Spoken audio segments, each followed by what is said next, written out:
Hey guys, today I'm here with Preston in his 2019 Range Rover Sport. But the full name is the Range Rover Sport Supercharged V8 Dynamic. I think that's right. I think that is the full name. You got it. So, top of the line Range Rover Sport. How long have you had this thing?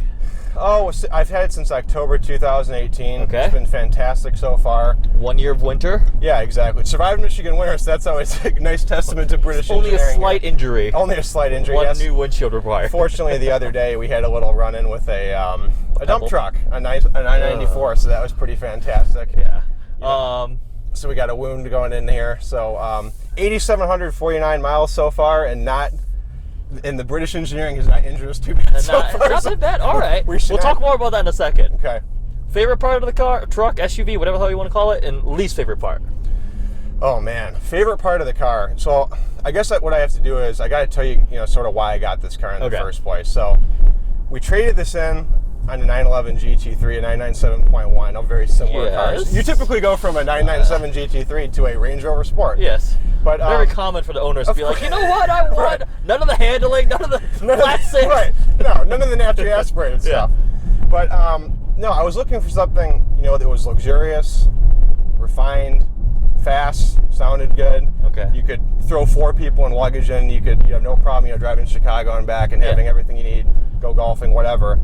Just sort of a Swiss Army knife of a car in a way, and that's what I was kind of looking for.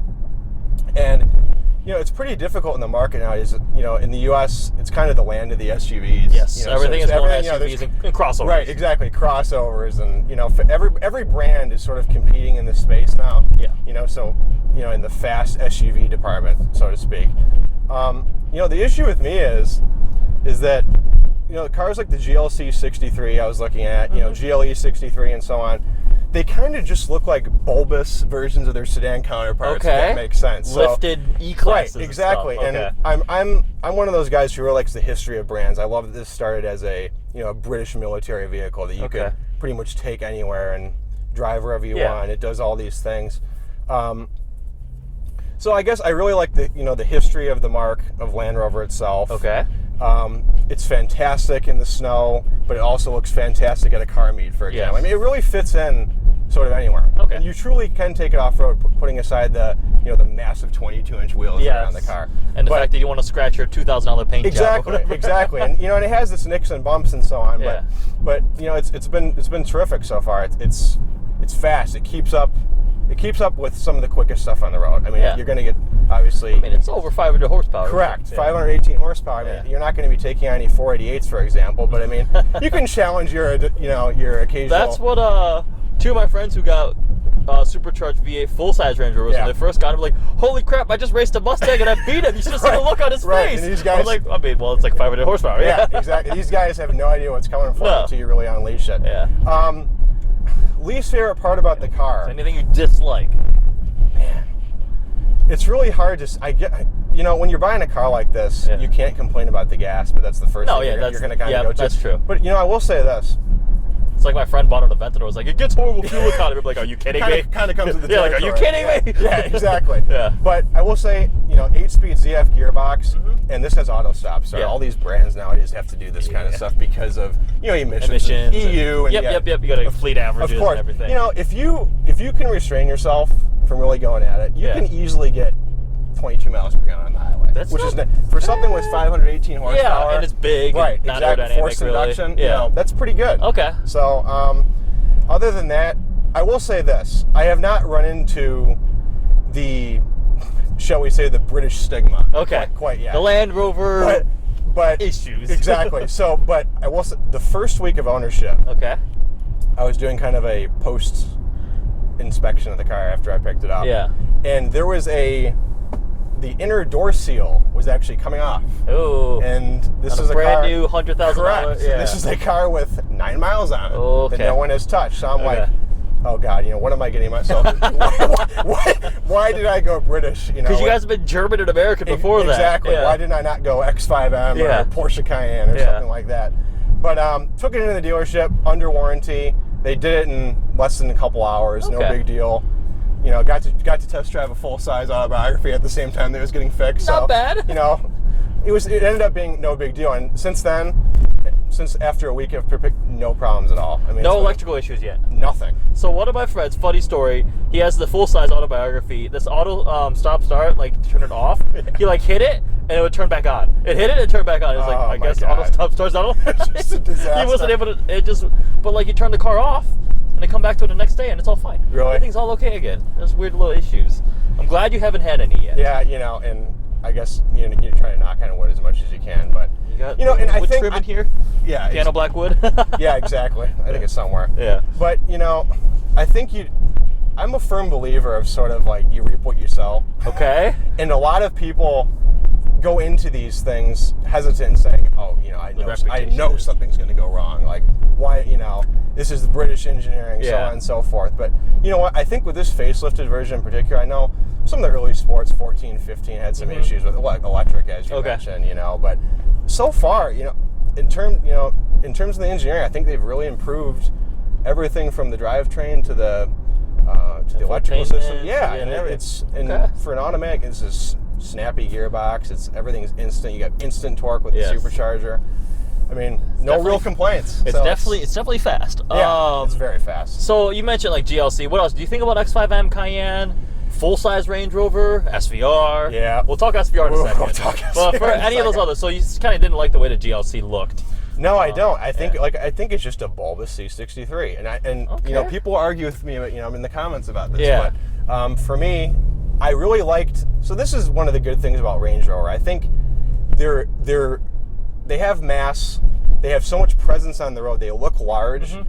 But when you're driving it and you're really trying to push it to its limits, I think it really does a great job of making it feel smaller than it is. And it's kind of like in that way, like the Panamera. Here's the one thing, though. You drove the full size. The Sport, I think, does that. The full size, you still kind of feel like you're wafting along in an apartment building. Exactly. Yeah, I completely agree. I don't think that one really shrinks per se. No, it doesn't. And the goofiest model of all, of course, is the SV autobiography. Dynamic. Yeah. 550 whatever horsepower. That's just for somebody who says, because I can. Exactly. That's right. Kind of like the G-Wagon. Yeah, that's also true. So. All right, we just drove.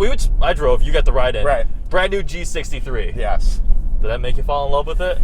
Yes, it did, but it also made me feel like I'm going to go bankrupt. Oh, yeah. That was. What was the sticker on this? This was, I believe, right around 97. So that G-Wagon is almost twice. $180,000 for like a custom ordered G-Wagon. I know. I don't. That's because like. Is it worth it? Is it twice? No, it's not twice as good. I don't know if it is. You drove it. You're about to drive this. It was badass. You really have to compare the two, and I mean, I know in terms like this is a leased car. Yes. So 20,000 miles a year. I drive a lot. I would 20,000 miles a year lease. 20,000 miles per year. I do a lot of driving. Yeah. I would never own this car out of warranty. Oh no, zero chance. I think leasing it is the best way to do it. I think you have to. Yeah. Residual values are okay on the dynamic models in particular. The HSE, SEs. Those probably drop a lot harder. Not very good. And G-Wagon, a little bit different story. They hold their value very well. Different price bracket though. It is. It is a different type. When you think, because I hate it when people go, if you can afford a $100,000 car, you can afford 150. Exactly. Not really. That's not how quite it works. Yeah. Yeah. That's a lot more money. And that's the thing too. That I kind of go back to is when I think about. I'm thinking. I talk about GLC 63. Yeah. That's kind of in this range. It's littler though. Yeah, it is. Yeah. GLE kind of. GLE is better. Yeah. But it is.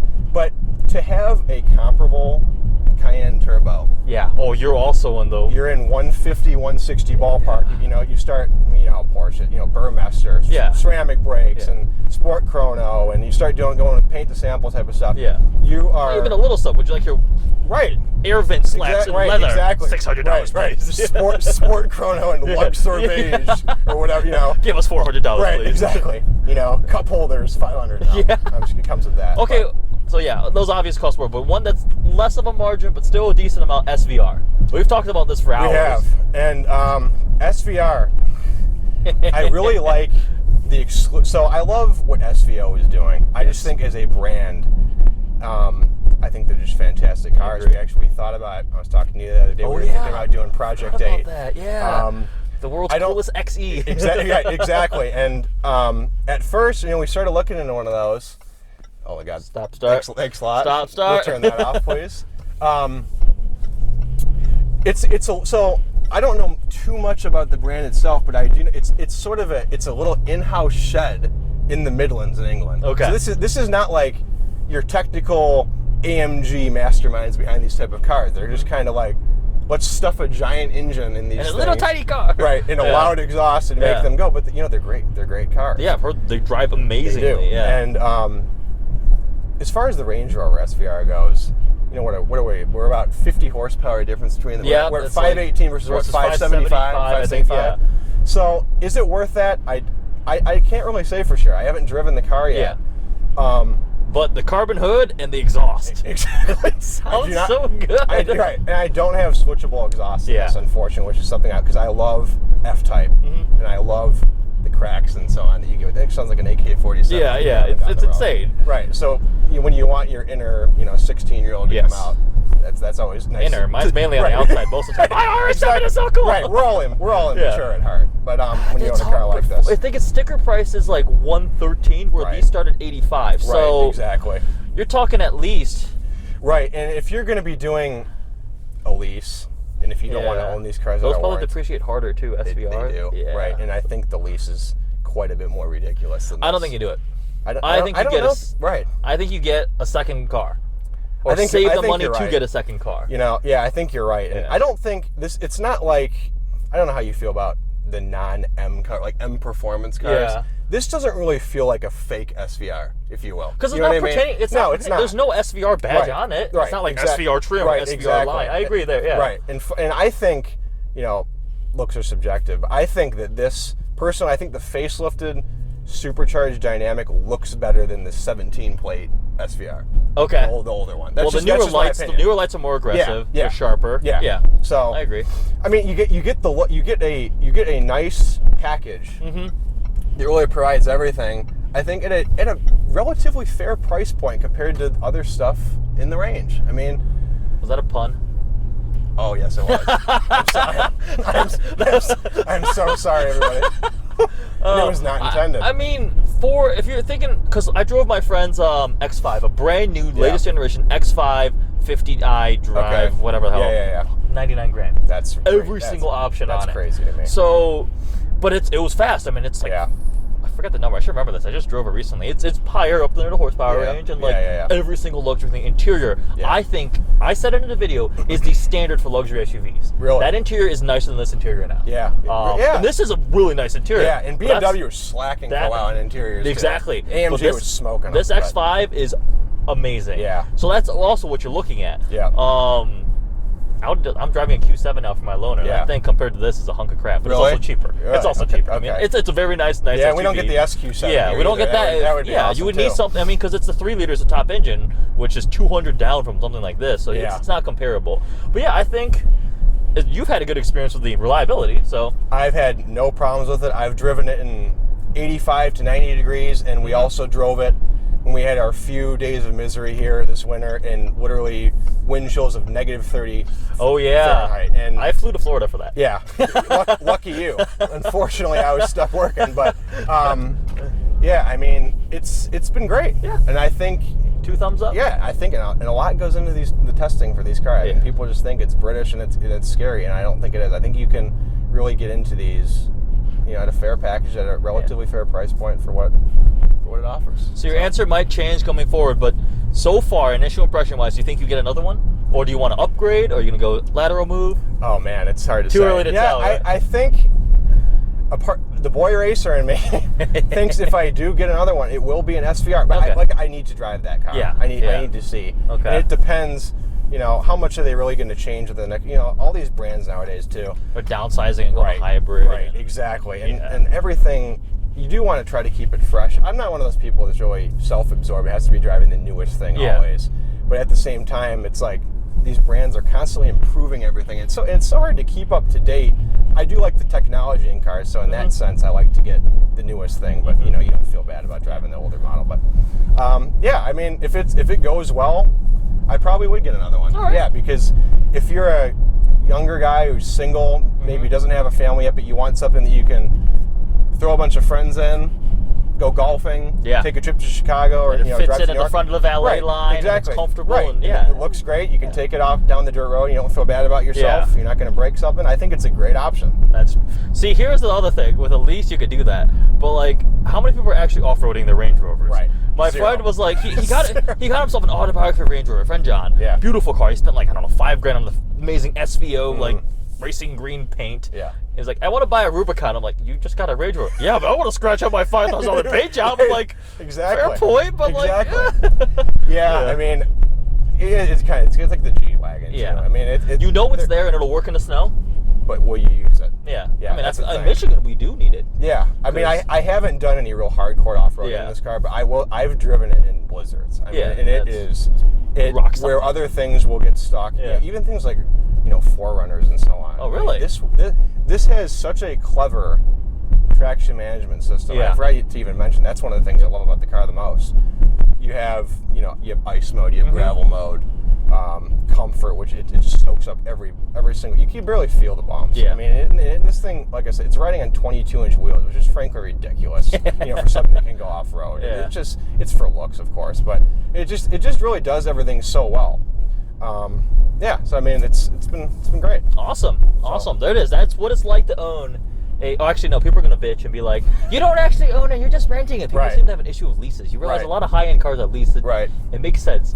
I know. Well, you're trying to minimize your damage. I know. Getting out of these things. And one of the things, too, like you asked me if I'm going to upgrade, one of the decent things about the Range Rover, because of the residuals and where the monthly payments is you can kind of get out of these pretty easily. About a year and a half into it and get something else if you want something fresh. So you don't get really penalized like you would in a lot of leases. Okay. So Interesting. It doesn't do too much damage to you. Regardless. So, what is it like to own a Range Rover? I mean, you drive it every day. It's gotten miles on it. It's been abused slightly by stupid Michigan roads because they suck. Looking forward to driving it. I haven't driven a brand new Sport. I think you're going to love it. Driven full-size ones. Really interested to compare to that. Problem is, the last SUV I drove was a G63, so I actually own a Q7. Now you're gonna be latently comparing it to that now. It was like I drove the 600 LT and then hopped in an R8. I was like, well, crap, the R8 feels dull now. This is not fair. Tough day on the job.